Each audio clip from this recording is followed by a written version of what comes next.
Now, the Triumph Daytona series of motorcycles have always been associated with power, speed and precision, well, for quite a while now, and they've been known the world over for just that. And when India got a taste of that almost a decade ago, when Triumph came out with the Daytona 675 and the spec'd up Sportier 675R, well, those were thoroughly impressive machines because, yeah, they were proper mid-capacity super sports. The best part about those motorcycles was the fact that they felt very much at home out on our Indian roads, and if you tuned it up a bit, they felt very much at home out on the circuits at track day events too. But sadly in 2016, well, the Triumph Daytona 675, the standard version, was taken off the global menu, and we were all left in disbelief when the R version followed suit a couple of years later. But not to worry, that nameplate, the iconic nameplate, is back again in today's world. This is the Daytona 660 in a slightly more rounded off package, let's say. And today we're going to find out if this motorcycle is worthy of that iconic nameplate. Should you actually consider buying one? How does it fare out in today's world? Let's find out. The Triumph Daytona 660 looks undeniably attractive, but it doesn't quite push the envelope when it comes to sharpness and aggression. The bike silhouette is distinctively sleek with clean-cut lines, and it exudes an air of sophistication up front, with its split headlamps, the sizable windscreen, and that nicely designed full fairing, which Triumph aficionados will appreciate.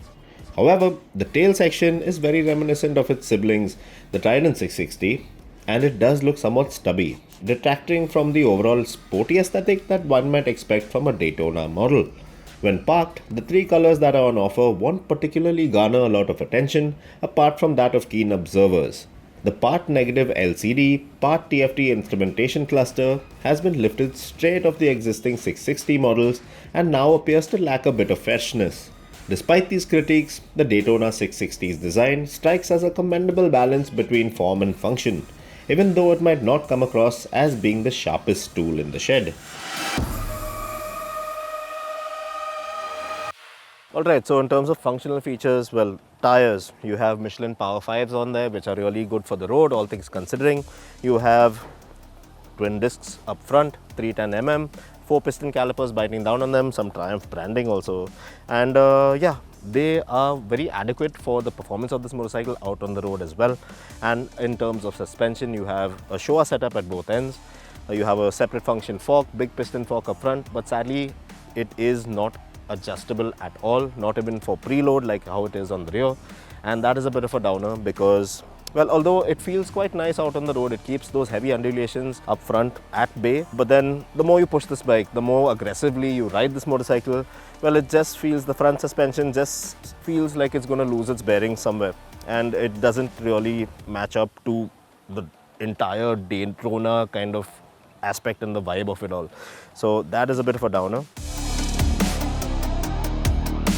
While you can't tune the Daytona stock front suspension, you can alter the ABS, traction control and engine map settings in 2 of the 3 ride modes, namely Road and Sport. In Rain mode, the bike is on full safety alert and these settings can't be altered. Strangely, Bluetooth connectivity isn't standard with this motorcycle, and you'll have to shell out extra for that feature as you would for the underseat USB port and TPMS features. Also, you can only adjust the brake lever for each, but the clutch lever on the other hand is fixed. And the mirror stalks on our test bike didn't snap into place nicely when positioned in their functional place. So yes, the list of equipment does appear a bit sketchy, but for now let's move on to some better bits about this bike. Now, the main highlight of this modern day Daytona has to be that 660cc inline triple. Just the way that it functions, it's just so smooth and enjoyable. Now, this motorcycle also gets a ride-by-wire throttle. The super part about this engine is the fact that the throttle transitions, even on and off the throttle, well, it doesn't feel snatchy at all. It's very smooth in its way of functioning. And yes, the 6-speed gearbox is assisted by a slip and assist clutch, which is also fantastic. But sadly, there isn't a bidirectional quick shifter that comes standard with this particular bike. This motor out here is the same motor that's based on that which powers the likes of the Tiger Sport 660 and the Trident 660. However, Triumph have made a couple of changes to the internal bits of this engine, so now it makes around 15 PS more power than something like the Trident 660. So max power is up to around 94 PS now, and max torque is rated at around 69 Nm. So although it isn't as powerful as something, say, like the earlier Triumph Daytona 675 version or the R, it is the more powerful of the current generation 660s in Triumph's portfolio.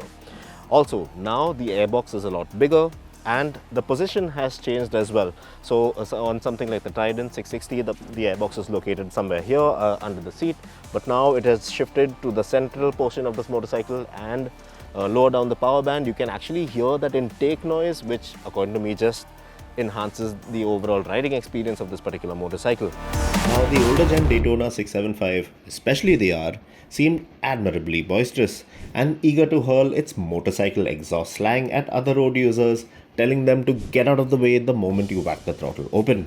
And on the other hand, this modern day Daytona 660 exudes more of a gentlemanly vibe, in a way that it appears to beg the pardon of others before scurrying past in a huff. But it's a motor that's enjoyable nonetheless. And it's very tractable too. Tractable enough for you to make minimal use of that clutch. It can pull away from as low as 26 km per hour without you having to reach for that left lever. It provides proper entertainment in the mid-range and up. The joys of a Triumph Triple are definitely there to be felt with this one.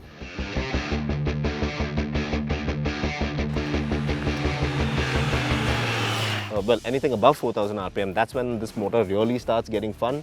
Around 4000 to 6000 RPM, it remains smooth and very composed. And after that, post 6000 RPM all the way to 11,000 RPM, well, it gets sort of gruff and it feels a lot more, well, fun and enjoyable than something like the Trident 660. So that's something that I really like about this motor.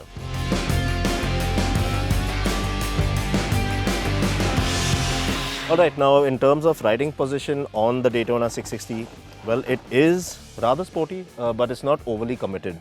Now the clip-on bars are positioned in such a way that you don't have all your upper body weight on your palms as well, which some will really like. And of course the rear set foot pegs feel very comfortable, and it really feels like a motorcycle that you can really ride all day through, which is always a good thing. Now the seat is very accommodating as well, and you can slip back into it and tuck down nicely into the bike on those long straights. So that is a really enjoyable thing. Yeah, this motorcycle, although it feels sporty, it's nowhere close to something like the earlier model, which is the 675, which felt like a proper super sport, more performance focused motorcycle, even in terms of riding posture as well. The Daytona looks and feels very compact. For some perspective, in length, it's quite similar to something like the Yamaha R3. The seat height is at 810 mm, which is up on the Trident 790 mm. But it's not a real big deal if you're 5'9" like me, because you can quite easily get both your feet flat on the ground once you're astride. The bike feels well balanced at low speeds, and it feels quite planted when you pick up the pace as well. There's enough room for you to move about and get comfy on your leisurely rides, and you can slide behind and tuck into the bike very nicely once you pick up the pace as well. This 660 Triumph manages to retain its composure if you ease into corners. But if you're like going in hot and heavy, you'll just wish that you had adjustability options on the upside down fork up front, especially through lumpy corners. Because the harder you go in, the softer and more uneasy this bike tends to feel. With the braking setup as well, the more you like to push hard with this bike, the less impressed you'll be. But don't get me wrong, the bite from the brakes, like the grip from these tires, feels more than adequate for road usage, to be honest. However, you'll have to exercise extra caution with the pillion aboard too if you don't want to hear any of those ghastly belly scraping sounds. Looking back at the Daytona 675R in retrospect, what was once a motorcycle with a potent statement of intent and a sheer willingness to relentlessly attack your arch rival's lap times out on track has been rendered rather diluted, with a sense of remorse rather than reform in this new avatar. The Daytona 660 is a prime example of why Triumph stopped selling the 675R back in 2018 in the first place. because they claimed a diminishing demand for medium capacity sports bikes, and that's something which not everyone, including yours truly, will ever be in complete agreement with. Now, if you had a chance to ride the earlier 675 Daytona models, especially the R, well, you'd think of those bikes as apex predators because those were thoroughbred, performance focused, super sport machines. And in those terms, well, the Daytona 660 doesn't really match up in that particular standard, and it comes across as more of a docile, domesticated beast in that light. Because, yeah, after riding this motorcycle, you will feel engulfed by a horde of emotions which will leave you pretty much frustrated and possibly angered with the direction that Triumph have taken with this particular motorcycle. But then again, if you are new to this particular cubic capacity space and are looking to upgrade to a rather tame and powerful and enjoyable machine at the same time, well, the Daytona 660 will make some sense to you. Now, it all depends on what motorcycle you're upgrading from and what you expect of your Daytona 660, because if you're into, well, brisk city rides and the occasional highway sprint, well, that's well within this motorcycle's range of capabilities. But then again, if you're into pushing the limits on your motorcycle and, well, you fancy the occasional track day or two, you will be left itching for more, because the way this motorcycle is set up, I mean, the performance is fine, but aside from that, the way this motorcycle is set up in terms of ergonomics, well, the suspension, the brakes, well, it doesn't really add up all that well. So yes, it is a good looking motorcycle, it performs well, it is one of the more comfortable medium capacity sports motorcycles that you can get your hands on today. Decent amount of tech on there as well. But is there anything about this motorcycle worth writing home about? Does this motorcycle manage to hold up the Daytona legacy as the motorcycles before it in the Triumph line? Well, according to me, not so much so, because it doesn't focus on the whole entire performance aspect anymore.